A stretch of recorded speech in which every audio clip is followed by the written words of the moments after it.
Polynomials, ये class 10 का एक इतना छोटा सा और बिद्दू सा चैप्टर है कि मतलब कि कुछ ही मिनट के अंदर ये चैप्टर अगर मैं समझाने बैठूं तो पूरा खत्म हो जाएगा। लेकिन फिर भी बच्चों को इसके अंदर डाउट्स आ रहे हैं कि पॉलिनोमियल चैप्टर हमें पता ही नहीं चल पा रहा कि पॉलिनोमियल्स होता क्या है, क्यों इसका इस्तेमाल करते हैं, इसके अंदर क्या क्या फॉर्मूला है। ये सभी चीजें बच्चों के दिमाग में बहुत ज्यादा डाउट्स भरी पड़ी है इन चीजों को लेके। तो इसीलिए आज मैंने डिसाइड किया कि क्यों ना क्लास 10 के पॉलिनोमियल्स वाले चैप्टर को हम एक ही शॉट के अंदर पूरा खत्म करेंगे, वो भी बहुत ही कम टाइम में। तुम देखकर ही पता चल जाएगा कि भाई ये इतना इजी चैप्टर था। जब ये वीडियो के एंड होगा तब तुम्हें रियलाइज होगा कि ये इतना इजी चैप्टर था, लेकिन फिर भी मुझे इतने ज्यादा डिफिकल्ट लग रहा था। तो इसीलिए वीडियो को पूरा एंड तक अटेंड करो, क्योंकि आज की क्लास में मैं इसके रिलेटेड एक से एक छोटी सी छोटी कॉन्सेप्ट मैं तुम्हें अच्छे से समझाऊंगा, जिसके चलते तुम्हें आगे इस वाले वीडियो को देखने की जरूरत नहीं पड़ेगी। बस आज के एक ही व्यू में, तुम्हारे एक ही क्लास में ये पूरा का पूरा चैप्टर यहाँ पे तुम्हारा कॉन्सेप्ट क्लियर हो जाएगा।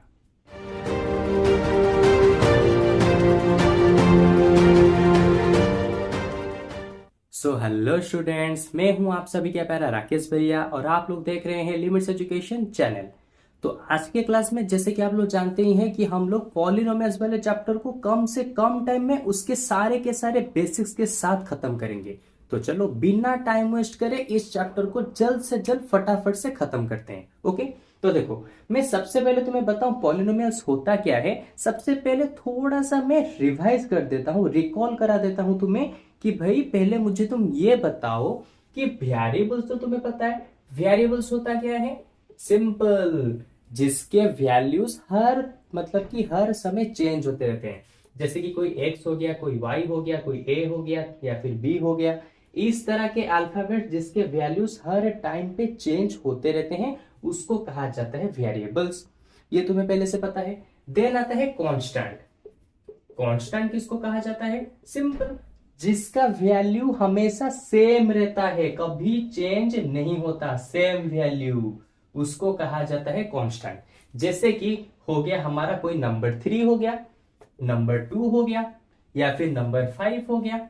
अरे भाई तुम यहां पे बैठो तो 3 को 3 ही कहोगे, लंदन में जाओ तो 3 को 3 ही कहोगे, कहीं पर भी चले जाओ 3 को 3 ही कहा जाएगा, इसका वैल्यू चेंज नहीं होगा। इसलिए इन सभी को कहा जाता है कांस्टेंट।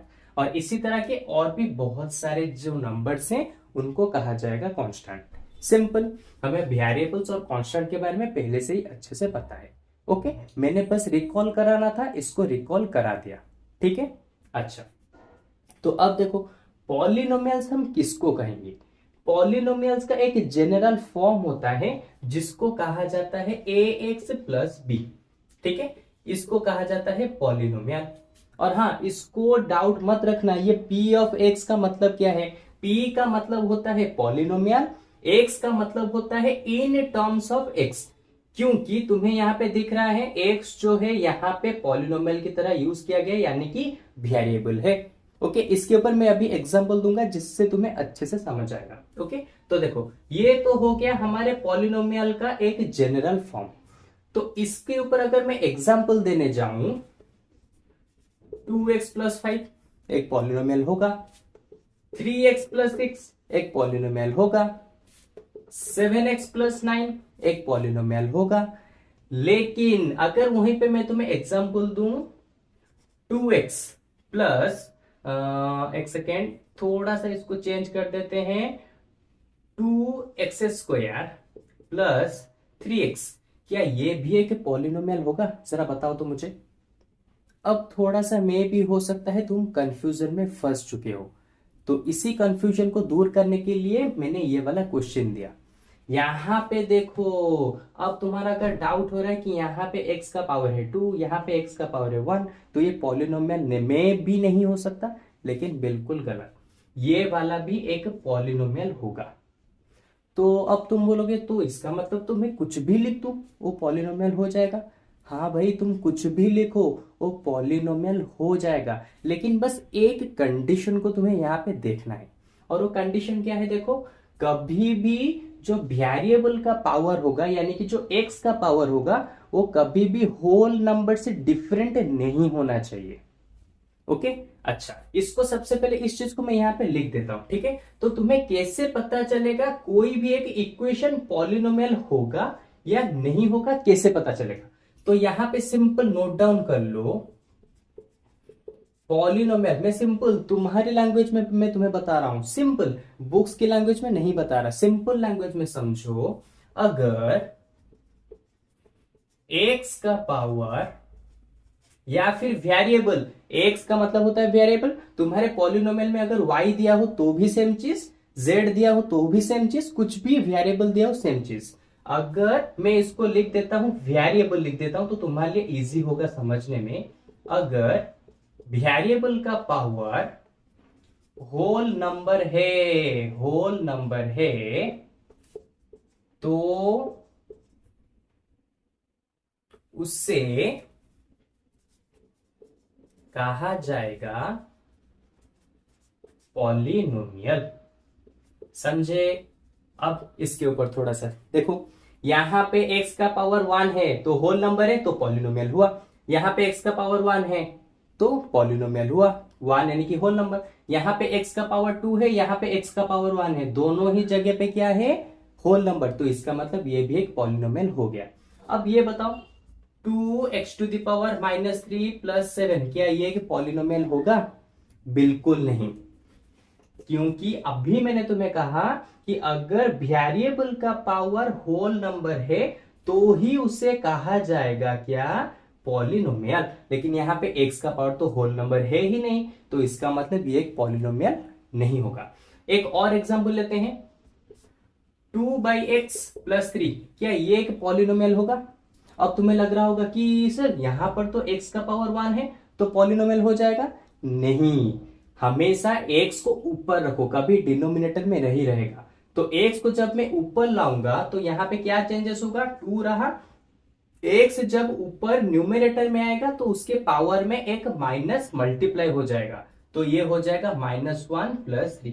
तो देखो अभी क्या हो गया, इसको सिंप्लीफाई करने पे x का पावर आ गया -1, यानी कि एक होल नंबर नहीं है, तो ये एक हमारा क्या नहीं होगा? पॉलिनोमियल नहीं होगा। सिंपल। एक और लास्ट एग्जांपल देखो, 2√x+3 क्या ये एक पॉलिनोमियल होगा? बताओ बताओ बताओ, जल्दी जल्दी जल्दी बताओ।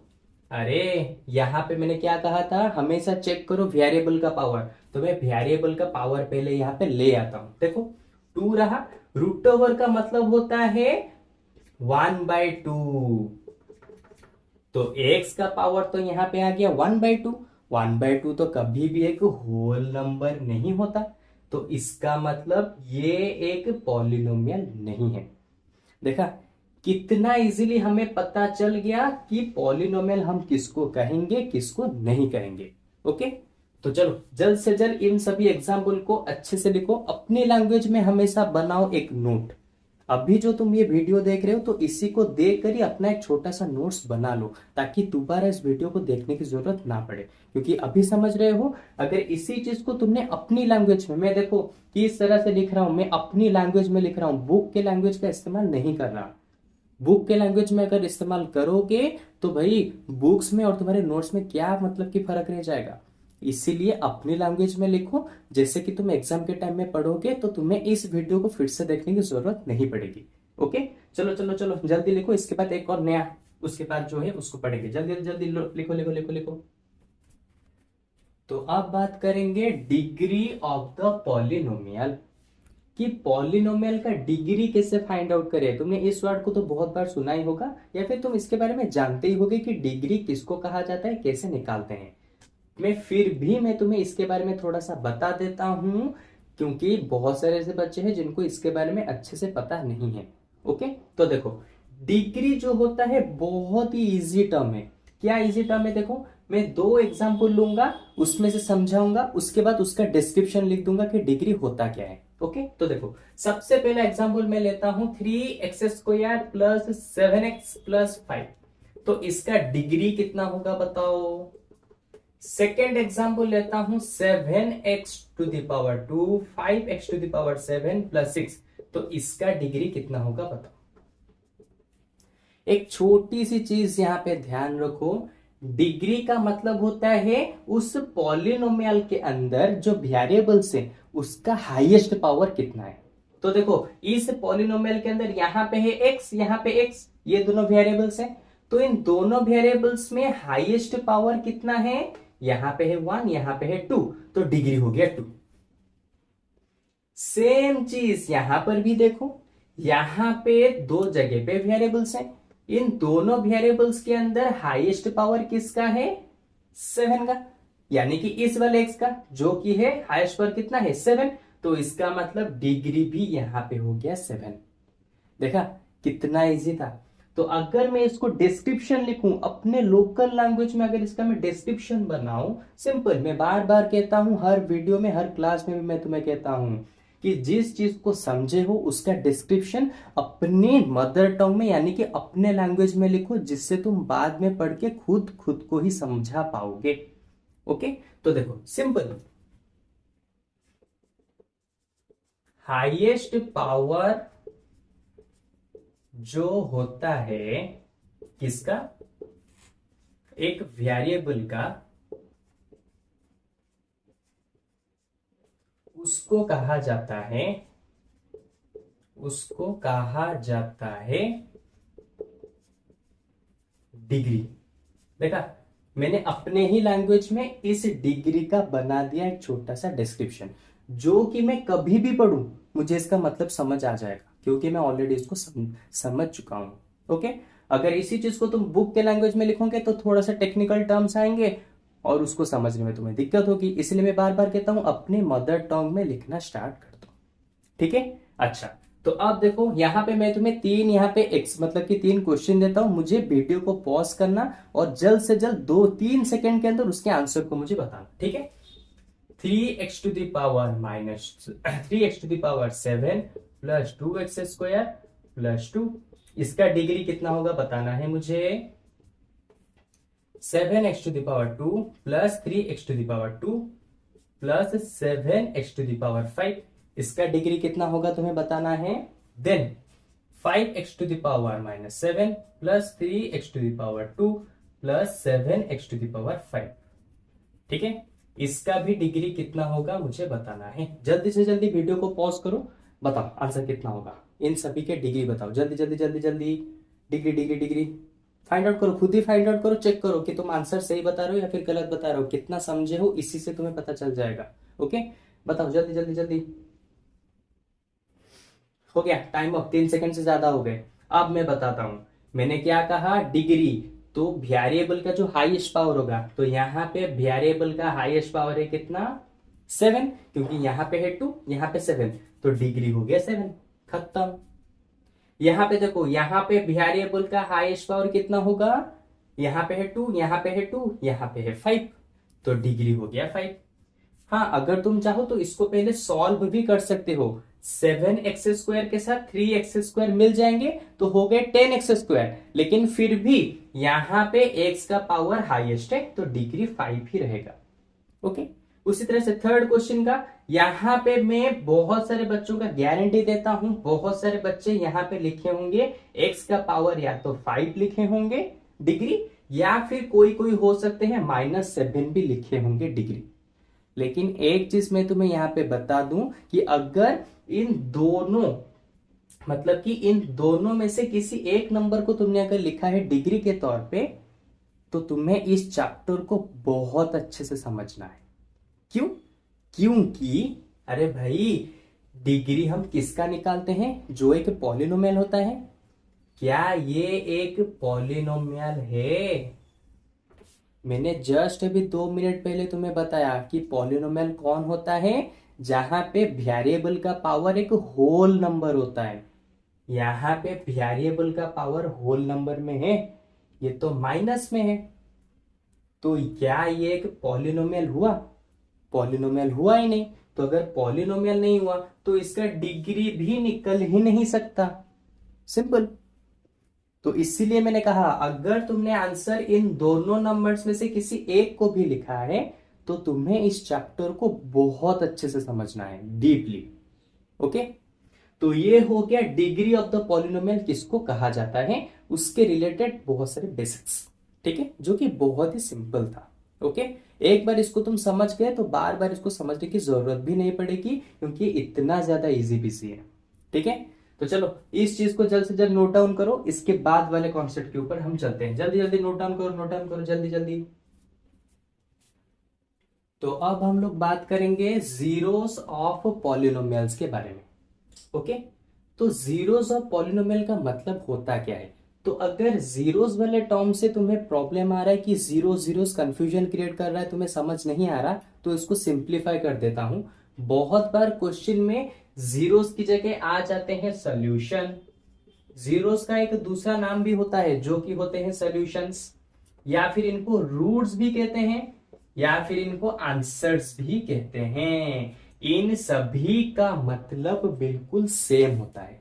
ओके, अच्छा, तो अब बात करते हैं कि इनका मतलब एक्चुअली में कैसे होता है, कैसे फाइंड आउट करते हैं। ओके, तो देखो, अगर मैं एक पॉलिनोमियल लेता हूं 3x² प्लस, नहीं छोटा सा लेते हैं, बड़ा सा लेंगे तो तुम्हें कंफ्यूजन आएगा, छोटा सा लेते हैं 5x माइनस 20। ठीक है, ये है एक पॉलिनोमियल। तो जीरोस ऑफ पॉलिनोमियल का मतलब ये होता है कि x की एक ऐसी वैल्यू जिसकी वजह से पॉलिनोमियल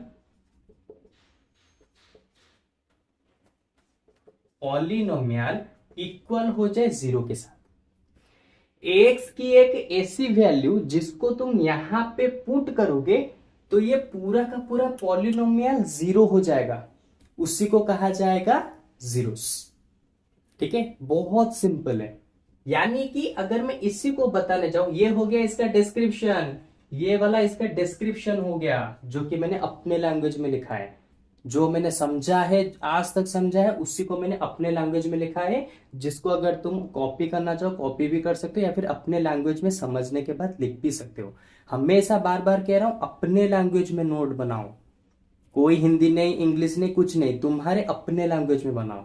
ठीक है, देखो मैंने क्या कहा, एक्स का एक ऐसा वैल्यू जिसको यहां पे पुट करोगे ये पूरा का पूरा जीरो हो जाएगा, तो उसी को कहा जाएगा जीरोस, यानी कि रूट्स, यानी कि आंसर्स। ओके, तो देखो एक्स की जगह पे मैं क्या रखूं ये पूरा का पूरा जीरो हो जाए, सिंपल। अगर मैं एक्स की जगह पे रखता हूं 4, तो देखो 5 इंटू 4 माइनस 20, 5 4 जा 20 माइनस 20 हो गया जीरो। देखा कितना सिंपल था। अब तो यहां पे मेरा x इक्वल टू 4, यानी कि मेरा जो ये 4 है इसी को कहा जाएगा जीरोस ऑफ दिस पॉलिनोमियल, क्योंकि जैसे ही मैं 4 को यहां पे पुट कर रहा हूं ये जीरो हो रहा है, तो इसका मतलब 4 ही मेरा जीरो है, यानी कि एक आंसर है, यानी कि एक रूट है, यानी कि एक सॉल्यूशन है, चाहे कुछ भी कह लो, लेकिन 4 ही एक ऐसा नंबर है जो इसको जीरो बनाता है, तो इसका मतलब 4 ही मेरा हो गया इसका जीरोस। ओके, अच्छा, यहां पे दो और क्वेश्चन देता हूं। 3x माइनस 75, ठीक है, यह है एक पॉलिनोमियल। दूसरा वाला क्वेश्चन देता हूं 7x प्लस 350। ठीक है, तो अब मुझे बताओ इसका यहां पे जीरोस कितना आएगा। जीरोस यानी कि यहां पे एक्स का ऐसा कौन सा वैल्यू रखूं जिसकी वजह से ये पूरा काट कूट होके जीरो बन जाए, और यहां पर भी सेम चीज, मैं एक्स की जगह पे ऐसा कौन सा वैल्यू रखूं जिसकी वजह से ये पूरा काट पीट के पूरा जीरो हो जाए। बताओ कौन सा मैं वैल्यू रखूं। अब तुम्हारे में थोड़ा सा डाउट आएगा कि भैया ये तो छोटे छोटे नंबर्स थे इसीलिए मैंने इसको कर दिया, लेकिन यहां पर तो बड़े बड़े नंबर से, इनको यहां पे कैसे सोचे, कितना बड़ा नंबर हो सकता है, कैसे सोचे। सिंपल, इसने क्या कहा है, ये जीरो होना चाहिए ना, तो सिंपल सा ट्रिक यहां पे याद रखो, इसी को पहले इक्वल कर दो जीरो के साथ। कर दिया, सिंपल चीज, इसको इक्वल कर दो जीरो के साथ। देन अभी तुम्हें क्या करना है, एक्स को एक ही साइड में रखो, बाकी सब नंबर्स को उस तरफ लेके जाओ। देखो -75 इस तरफ आ जाएगा, प्लस का 75, यहाँ पे 3 है, मल्टीप्लाई होके x के साथ, तो यहाँ पे आके डिवाइड हो जाएगा, तो हो गया 75 डिवाइडेड बाई 3। तो 3 से 75 कैंसिल, हो गया 25। तो x का वैल्यू हमें मिल गया कितना, 25। तो इसका मतलब इस पॉलिनोमियल का जो क्या होगा, जीरोस होगा, वो हो जाएगा 25। तो देखो 25 को यहाँ पे पुट करो, 25 3 जा 75, 75 माइनस 75 हो गया 0। इस तरह से तुम किसी भी पॉलिनोमियल के जीरोस को निकाल सकते हो, किसी भी पॉलिनोमियल के जीरोस को। हो गया। अब इसकी बारी, इसको भी इसी तरह से सॉल्व करेंगे। हमने क्या कहा था, जैसे ही जीरोस को यहाँ पे पुट करेंगे, यानी कि x के वैल्यू को यहाँ पे पुट करेंगे, ये पूरा का पूरा 0 हो जाएगा, यानी कि 0 के साथ इक्वल हो जाएगा। तो उसी चीज को मैं यहाँ पे लिख देता हूं, 7x प्लस 350 इक्वल हो जाएगा 0 के साथ। तो प्लस 350 इस तरफ चला जाएगा, हो जाएगा माइनस का 350। ठीक है, फिर 7 आके यहाँ पे मल्टीप्लाई में है 7, इस तरफ आके माइनस 350 के साथ डिवाइड हो जाएगा। तो अब बस कैंसिल कर दो, 7 5 35, तो माइनस का 50। तो x का वैल्यू यहाँ पे निकला माइनस का 50, तो जो कि हो जाएगा हमारे इस वाले पॉलिनोमियल का जीरोस। अब चाहो तो तुम यहाँ पे पुट करके चेक कर सकते हो। कैसे, देखो 7 इंटू माइनस 50, यहाँ पे माइनस 50 पुट करो, तो 7 इंटू माइनस 50 होता है माइनस 350, यहाँ पे है प्लस 350। तो देखो दोनों यहाँ पे कैंसिल होके बन गए 0। तो इस तरह से तुम किसी भी पॉलिनोमियल्स के जीरोस को फाइंड आउट कर सकते हो। तुम्हें ज्यादा दिमाग लगाने की भी जरूरत नहीं है, बस माइनस प्लस तुम्हें पता होना चाहिए, मल्टीप्लिकेशन डिवीजन पता होने चाहिए, फिर तुम इजीली यहां से जीरोस को निकाल पाओगे, चाहे कोई भी पॉलिनोमियल हो। ओके, तो चलो ये तो हो गया जीरोस ऑफ पॉलिनोमियल किसको कहते हैं। अब इसी के ऊपर थोड़ा सा एक नया कॉन्सेप्ट पढ़ेंगे, लेकिन उससे पहले इसको तुम अपने कॉपी में नोट डाउन कर लो। ठीक है, चलो चलो चलो जल्दी जल्दी जल्दी। तो अब आता है नेक्स्ट कॉन्सेप्ट, जो कि बिल्कुल उसी जीरोस के ऊपर बेसिस है, लेकिन उसका नेम क्या है, ज्योमेट्रिक मीनिंग ऑफ जीरोस। ठीक है, अब इसका मतलब क्या है, देखो यहां पे तुम्हें किस तरह के क्वेश्चन आते हैं मैं तुम्हें सिंपल बताता हूं। यहां पे तुम्हें एक तरह का ग्राफ दिया होगा, ठीक है, ये है एक्स एक्सिस, ये है वाई एक्सिस।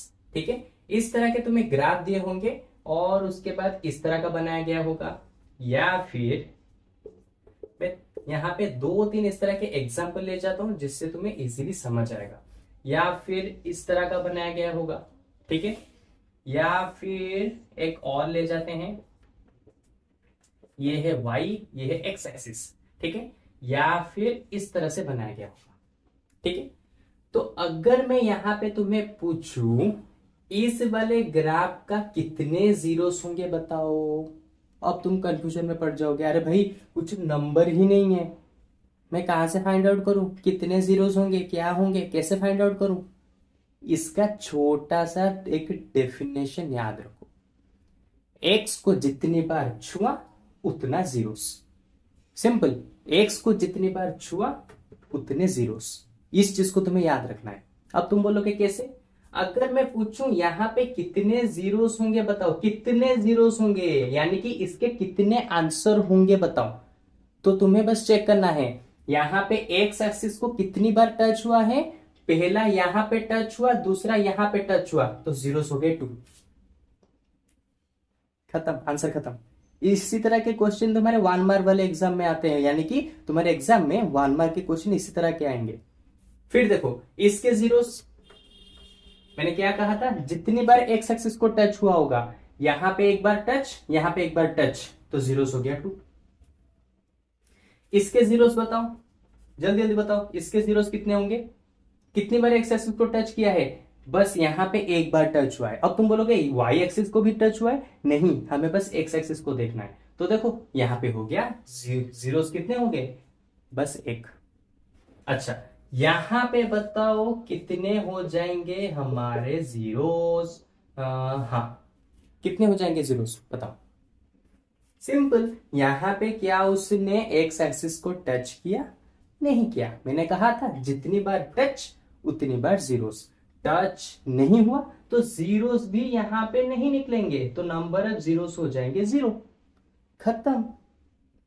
ये छोटा सा पिद्दू सा चैप्टर है पूरा, तुम्हें ये मतलब कि डिफिकल्ट लग रहा है ये चैप्टर, कुछ भी नहीं है इस चैप्टर में। इस तरह के तो क्वेश्चन आ रहे हैं इसके अंदर, फिर पता नहीं तुम्हें क्या ही डिफिकल्ट लग रहा है। चलो इसके 2-3 एग्जाम्पल इसको कर दो, उसके बाद इसके नेक्स्ट वाले जो जीरोस के जो नए कॉन्सेप्ट है उसके ऊपर जाएंगे। ठीक है, जल्दी जल्दी इसको लिखो लिखो लिखो लिखो, जल्दी जल्दी। तो अब हम लोग बात करेंगे relation between zeros and coefficients. ठीक है, जीरोस यानी कि जो सॉल्यूशन होते हैं, जो आंसर होते हैं पॉलिनोमियल्स के, उसका क्या रिलेशन होता है उसी पॉलिनोमियल्स के कोफिशिएंट के साथ। इस रिलेशनशिप के बारे में हम आज बात करेंगे। अच्छा, तो देखो ये कॉन्सेप्ट जो है ये सिर्फ और सिर्फ क्वाड्रेटिक इक्वेशन के लिए होता है। क्वाड्रेटिक इक्वेशन तुम्हें पता ही होगा, जिस इक्वेशन का डिग्री क्या होता है, 2 होता है। या फिर इससे भी समझ सकते हो, जिस वाले इक्वेशन में जो वेरिएबल का पावर होता है वो हाईएस्ट होता है 2, उसी को कहा जाता है क्वाड्रेटिक इक्वेशन, और ये है उसका जनरल फॉर्म। ठीक है, तो बस इसी तरह के जितने भी इक्वेशन होंगे, इसी तरह के जितने भी पॉलिनोमियल्स होंगे, वहां पे इस रिलेशन का यूज हम कर सकते हैं। ओके, अच्छा सबसे पहले मैं यहां पे बता दूं, तुम्हारे बुक में जो अल्फा और बीटा दिया है ना, अल्फा और एक बीटा दिया है, तो इन दोनों को उसने एक लेट किया है कि इसका जो होगा क्या होगा, ये जीरोस होंगे। जीरोस यानी कि इसके सॉल्यूशन होंगे। अब तुम बोलोगे सर सॉल्यूशन क्या 2 हो सकते हैं, 1 हो सकता है या 3 हो सकते हैं, कितने हो सकते हैं? ये हमेशा डिपेंड करता है डिग्री के ऊपर। ओके, जैसे कि 3x-3, तो इसका यहां पे x का पावर कितना है 1, तो इसका मतलब यहां पे डिग्री भी हो गया 1, तो इसका मतलब इसके जो रूट्स होंगे या फिर जो जीरोस होंगे या फिर जो सॉल्यूशन होंगे वो भी हो जाएंगे 1। उसी तरह से यहां पे देखो, यहां पे इसका डिग्री कितना होगा, मैंने बताया था इसका, इस इक्वेशन का डिग्री होगा 2, तो इसका मतलब इसके जो जीरोस निकलेंगे वो भी 2 ही निकलेंगे, ना तो इससे कम ना तो इससे ज्यादा। हो गया। अच्छा, एक और चीज देखो, अगर मैं यहां पे लिखूं 3x⁻10 -3, तो अब बताओ इसके कितने आंसर निकल सकते हैं, यानी कि यहां पे x के कितने वैल्यूज निकल सकते हैं? सिंपल, x का हाईएस्ट पावर जितना होगा उतने ही यहां पे जीरोस निकल सकते हैं। तो यहां पे टोटल जीरोस निकल जाएंगे कितना? टोटल 10 जीरोस निकल सकते हैं। ये था बस इसका छोटा सा कॉन्सेप्ट। ओके, तो अब देखो, अब क्या बात करेंगे, हमने इन दोनों को लेट किया है कि इसके जो जीरोस होंगे वो होंगे अल्फा और बीटा, और हर जगह पे तुम्हें इसी चीज को ही दिखाई पड़ रहा होगा तुम्हारे बुक के अंदर। अल्फा बीटा के अंदर कंफ्यूजन होने की कोई भी जरूरत नहीं है। बस इसके जो मतलब कि इस वाले पॉलिनोमियल के जो, यहां पर तो कुछ भी नंबर नहीं है ना, तो यहां पे इस पॉलिनोमियल के जो जीरोस होंगे उनको हमने अल्फा और बीटा नेम से डिनोट किया है, क्योंकि कोई तो नंबर नहीं है तो हम कैसे निकालें, नहीं निकाल सकते। तो इसलिए हमने कहा कि इसके जो होंगे जो जीरोस उनको हमने अल्फा और बीटा लिया है, और तुम्हें भी इसी नेम को हर जगह पे यूज करना है। ओके, अच्छा चलो अब देखते हैं ये रिलेशन होता क्या है। इसने जो कहा है जीरोस एंड कोफिशिएंट के बीच में जो रिलेशन, आखिर ये रिलेशन हमें जरूरत क्यों पड़ी? देखो, अगर मैं तुम्हें पूछूं, मान लो तुम्हारे पास एक दिया है, एक इस तरह का पॉलिनोमियल, एक क्वाड्रेटिक पॉलिनोमियल तुम्हें दिया है 3x² + 3x + 5। ये एक क्वाड्रेटिक पॉलिनोमियल है। इसने कहा है इसके रूट्स का सम बताओ, इसके जो रूट्स होंगे इसका सम बताओ, या फिर ऐसे भी उसने कहा होगा सम ऑफ जीरोस। इसके जो जीरोस निकलेंगे, जीरोस कौन कौन निकलेंगे? अल्फा और बीटा निकलेंगे।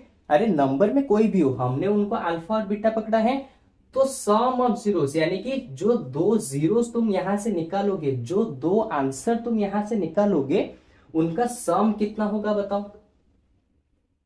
फिर उन्हीं दोनों जीरोस के प्रोडक्ट कितने होंगे बताओ।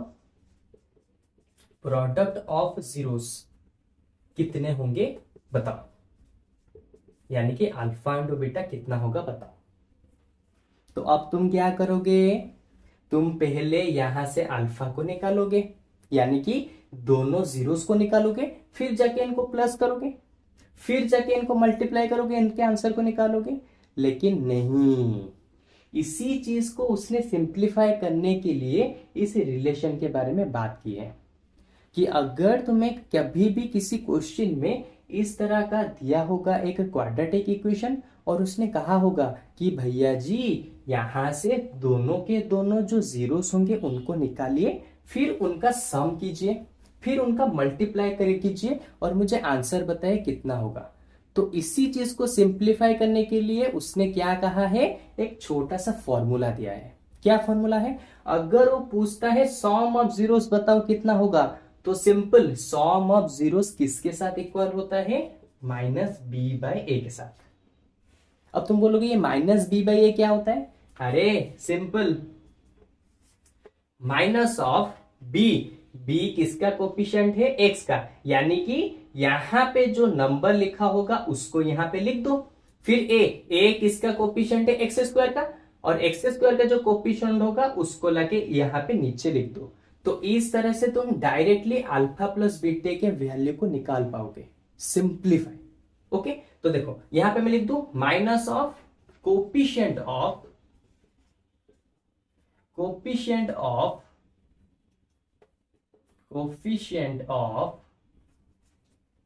एक्स स्क्वायर बाय, या फिर मैं ऐसे कर देता हूं coefficient of x square by, sorry b जो है वो है हमारा कोफिशिएंट ऑफ एक्स, और ए जो है हमारा वो है कोफिशिएंट ऑफ एक्स स्क्वायर।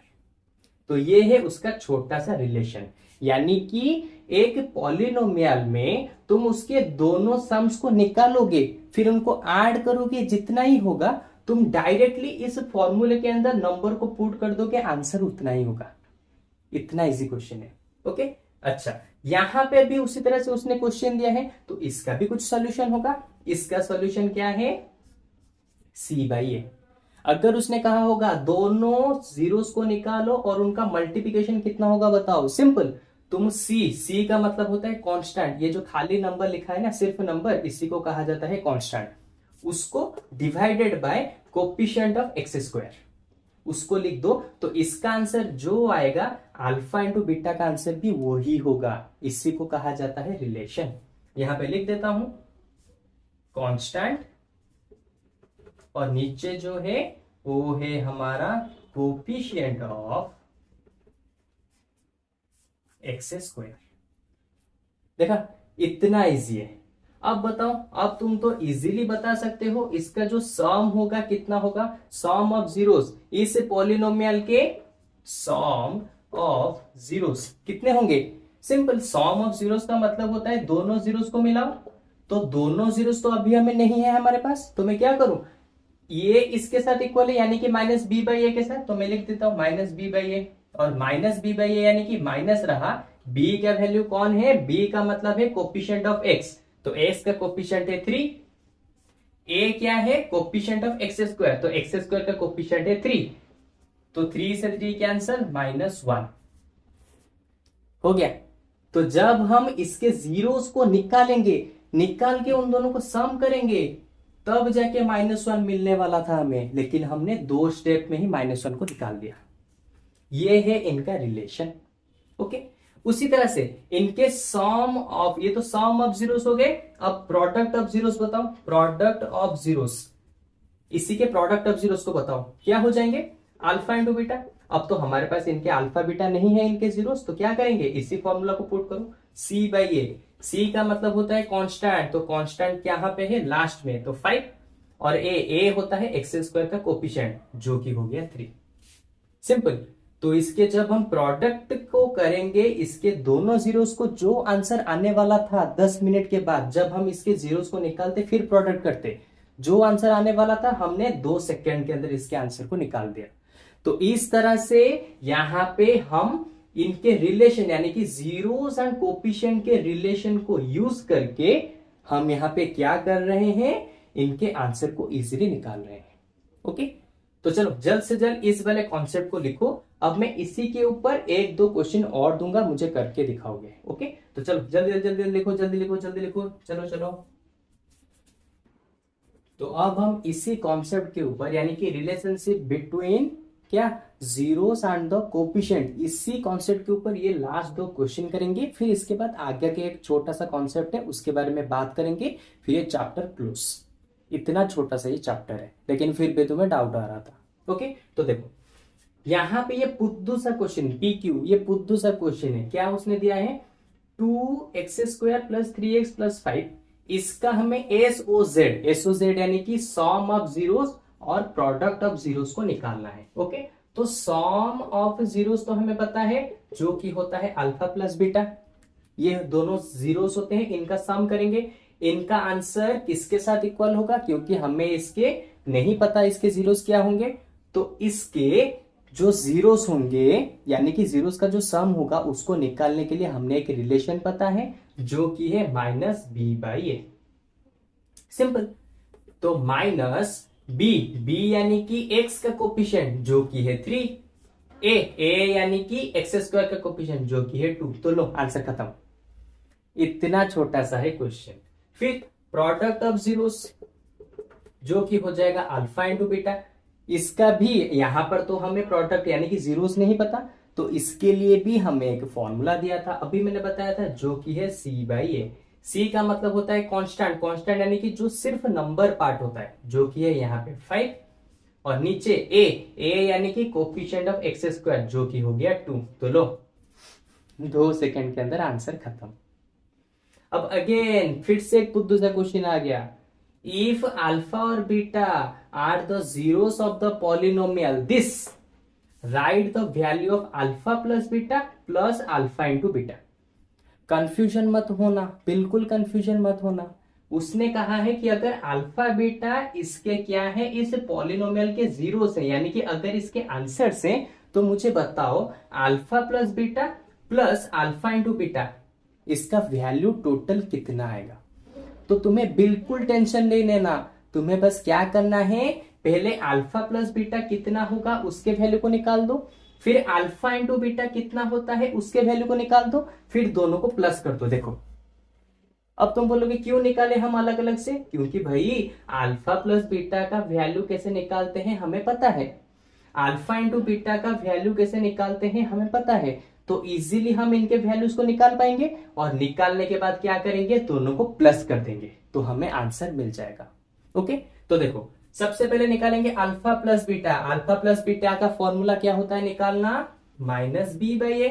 तो माइनस रहा b जो होता है x का कोफिशिएंट, तो हो गया 5, a जो होता है x² का कोफिशिएंट जो कि हो गया 3, तो ये हो गया -5/3, ये मिल गया।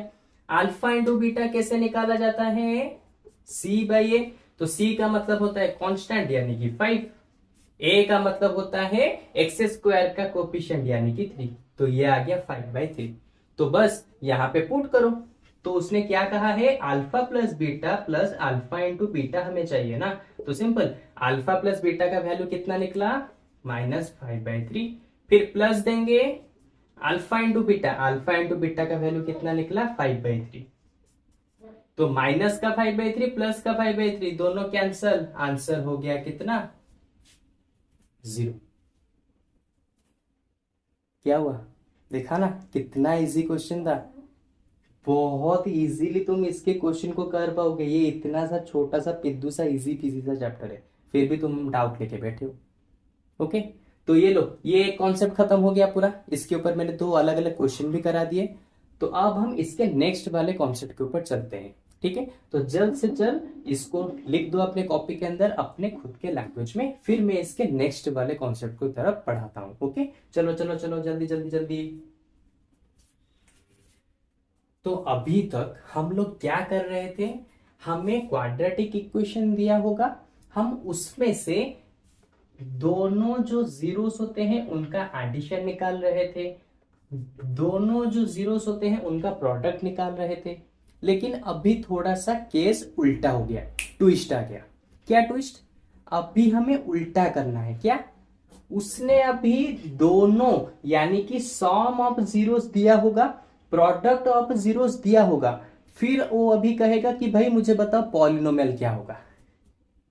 अभी तक हम क्या कर रहे थे, पॉलिनोमियल से निकाल रहे थे इनको, अभी हम क्या करेंगे, पॉलिनोमियल से सॉरी इनसे निकालेंगे पॉलिनोमियल कैसा था। ठीक है, देखो अब हम यहां पे सिंपल क्या करेंगे, यहां पे तुम्हें क्वेश्चन में दिया होगा कि भाई हमारे पास एक पॉलिनोमियल था, उस पॉलिनोमियल के जो जीरोस होते हैं उन जीरोस का सम इतना है, उन जीरोस का प्रोडक्ट इतना है। तो मुझे बताओ वो पॉलिनोमियल कैसा दिखता था, कैसे बताओगे। तो इसके लिए एक छोटा सा उसने एक फॉर्मूला दिया है। तो पॉलिनोमियल को फाइंड आउट करने का, यानी कि पॉलिनोमियल कैसा था उसको फाइंड आउट करने का फॉर्मूला ये है, k whole into x square minus s x plus b. अब यहां पे एस और पी का मतलब क्या है, एस का मतलब है सॉम ऑफ जीरोस और पी का मतलब है प्रोडक्ट ऑफ जीरोस। क्योंकि यहां पे हम इतने बड़े बड़े लिखेंगे तो समझ में नहीं आएगा, इसलिए मैंने शॉर्टकट से यहां पे लिखा है और फॉर्मूला में भी इसी तरह से दिया है। अगर तुम्हारे पास दोनों जीरोस का सम है, दोनों जीरोस का प्रोडक्ट है, तो तुम उसका यूज करके एक पॉलिनोमियल बना सकते हो, यानी कि वो जीरोस किस पॉलिनोमियल से निकले हैं उसको तुम यहाँ पे फॉर्म कर सकते हो। ओके, तो इसी चीज को दिखाने के लिए मैंने यहाँ पे एक एग्जांपल लिया है। ओके, तो उसने कहा है सॉम ऑफ जीरोस दिया है 3, प्रोडक्ट ऑफ जीरोस दिया है 2। तो अब मुझे बताओ पॉलिनोमियल क्या होगा। सिंपल, पॉलिनोमियल का फॉर्मूला हमें पता है, कैसे निकालते हैं, क्या होगा, के होल इंटू एक्स स्क्वायर जैसा था रहेगा माइनस एस इंटू एक्स। तो एस यानी कि सॉम ऑफ द जीरोस, अभी मैंने कहा था सॉम ऑफ द जीरोस, तो एस की जगह पे मैं लिखूंगा 3, तो 3 into x plus P, P यानी कि प्रोडक्ट ऑफ जीरोस, पी यानी कि प्रोडक्ट ऑफ जीरोस, पी यानी कि प्रोडक्ट ऑफ जीरोस, तो प्रोडक्ट ऑफ जीरोस दिया है 2। तो लो ये हो गया हमारा पॉलिनोमियल। अब तुम बोलोगे सर तो फिर ये के का मतलब क्या है, के का मतलब यहां पे है कांस्टेंट। यहां पे उसने कहीं पर भी मेंशन नहीं किया कि के का वैल्यू तुम्हें कितना यूज करना है। तो मैं यहां पे क्या करूंगा, लिख दूंगा let k equal to 1, so our polynomial is कितना हो जाएगा, के का वैल्यू 1 हो गया, तो इसका मतलब के यहां से हट गया, 1 इंटू दिस, तो बचेगा क्या, सिर्फ इतना ही, x square minus 3x plus 2। अगर उसने यहां पे के का वैल्यू दिया होता 2, तो यहां पे मैं 2 लिखता, फिर इसको मल्टीप्लाई करता। अगर इसने के का वैल्यू दिया होता 3, तो मैं 3 यहां पे लिखता, फिर 3 को इन सभी के साथ मल्टीप्लाई करता। लेकिन क्योंकि उसने क्वेश्चन में के का जिक्र ही नहीं किया है कि के कितना होगा, इसलिए मैंने यहां पे लेट कर लिया, लेट के इक्वल टू 1। तो के इक्वल टू 1 यानी कि ये हो गया हमारा एक्चुअल पॉलिनोमियल। तो अब तुम बोलोगे क्या भैया इसका मतलब के का वैल्यू कुछ भी रखेंगे तो पॉलिनोमियल तो चेंज होता रहेगा। हाँ भाई, चेंज होता रहेगा। तो इसीलिए याद रखो, there are infinite polynomial created या फिर create by using s and p. यानी कि हम इस सॉम ऑफ जीरोस और इस प्रोडक्ट ऑफ जीरोस का यूज करके हम यहाँ पे इनफाइनाइट पॉलिनोमियल्स को जेनरेट कर सकते हैं। इनफाइनाइट, तुम सोच भी नहीं सकते यहाँ पे हम इतने पॉलिनोमियल्स को यहाँ पे जनरेट कर पाएंगे। इसीलिए मैंने यहाँ पे कहा कि के का वैल्यू जितना अलग अलग रखोगे उतने अलग अलग पॉलिनोमियल्स तुम्हें मिलते जाएंगे। बस अगर तुम इस वाले फॉर्मूले को अच्छे से जान गए हो तो बस यहां पे और यहां पे इस नंबर्स को पुट करो, तुम्हारा पॉलिनोमियल क्रिएट। देखा कितना इजी इजी चैप्टर है ये, फालतू का इतना टेंशन ले रहे थे। तो ये था उसका लास्ट कॉन्सेप्ट जो कि पूरा खत्म हो गया।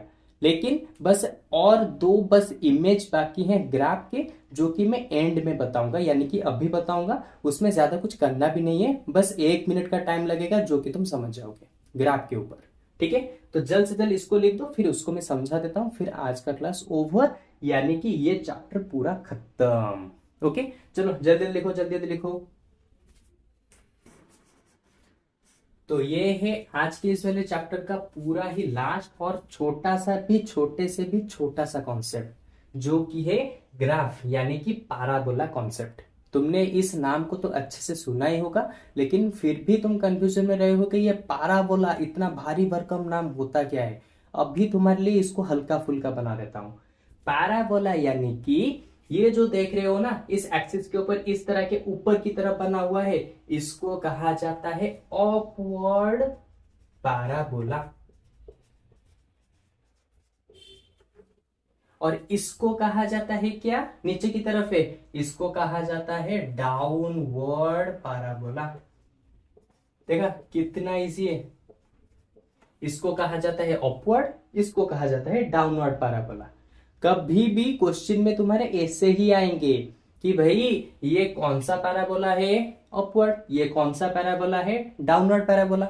अच्छा, दूसरे तरह के भी क्वेश्चन आते हैं क्या, कि भाई ये बताओ कि ये वाला अपवर्ड पैराबोला, यानी कि एक तुम्हें पॉलिनोमियल दिया होगा, इस तरह का एक पॉलिनोमियल दिया होगा, तो उसने कहा होगा कि भाई मुझे बताओ कि इस पॉलिनोमियल को, यानी कि लेट सपोज इस तरह का एक पॉलिनोमियल दिया है, उसने कहा होगा कि भैया मुझे बताओ क्या इस पॉलिनोमियल को अगर मैं यूज करूंगा तो मुझे अपवर्ड पैराबोला मिलेगा या फिर डाउनवर्ड पैराबोला मिलेगा।